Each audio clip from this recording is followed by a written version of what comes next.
James, good Hi, evening. Nick. Hello. How you doing? Good, man. How are you? Yeah, not too bad, thank you. Not too bad. So you're finally in Star Wars. Yeah, right. I made it. About time. It's about time. Yeah. Uh, yeah.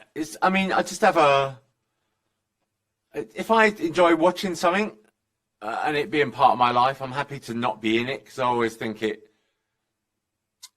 don't know if I can swear, but I'm going to, but it fucks up my enjoyment of it. But when I was kind of shown what 33 looked like, I couldn't not. I'm a big fan of droids, so I was like, this Right. is too good something to pass up, you know. So you've always been a Star Wars fan. You and I grew up in the same area, probably going to the same toy shops as kids in Ilford and around there, buying our Star Wars stuff. So Yeah, I've got a cousin who's the same age as me, and that was our life, you know, from 1977 onwards. Especially he lives in a town called Fishguard in West Wales, and there was one shop there that sold Star Wars figures.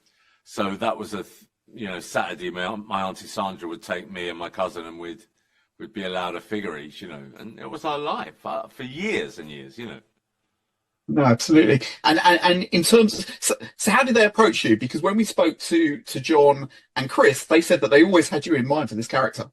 Oh, that's lovely. It's lovely that people know what you do, and you know, I'm very flattered. But I had a nice message from John Favreau to say, look, just because you're a droid doesn't mean you can't appear in person. So I'm hoping that at one point I'll get to be in the universe in person. Well, we need to see your face so you can get one over on Simon. Yeah, yeah. Although I don't think you see Simon's face, do you? No, exactly. Oh, That's what I'm saying. Yeah, okay, yeah, all right. yeah. We need to see which one gets there first. Yeah, right. Yeah. So, how did you approach this? You obviously recorded all the dialogue in advance, and then they played it out on screen. I recorded everything, and they played that on set for the kids. Right. Yeah. Yes.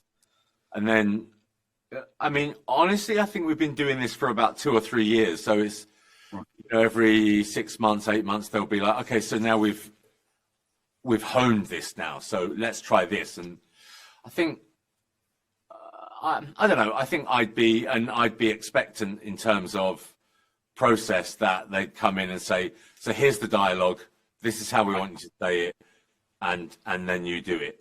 But to their credit, they were very collaborative in terms of what do you want to do? Or I'd say, can I try this? Or maybe he'd say, you know, and that's not always the case. You know, as I said, I'd forgive them for saying, here's what we need you to do. But it wasn't that at all. And I think that's always a nice way to work when you feel like you have a voice, even if it's a little one, you know. Were you able to ad lib, but in the same way that Anthony Daniels has always talked about, he knows 3PO and, Yeah, a little bit. But again, is it within the remit of who SM-33 is? And if it was, then I think at one point I spoke French in his accent. And then, even though it's not, I mean, I doubt it will ever make it, but then the conversation was, okay, so now part of Star Wars canon is that France exists. right. I was like, Okay. okay, cool. France. Okay. And did you ever get to set? Did they ever invite you onto set so you could actually see the kids and interact and stuff? Or No, they weirdly didn't let me. So I was saying to someone, if we go again, maybe I can come as a real character and actually do some actings. well, look, it's really, really great to have you in Star Wars, and your performance comes across really, really well. And yeah, here's to more, please. Yeah, amazing. Thank you. Thanks for coming out today. Thanks. Appreciate it. Thanks very much.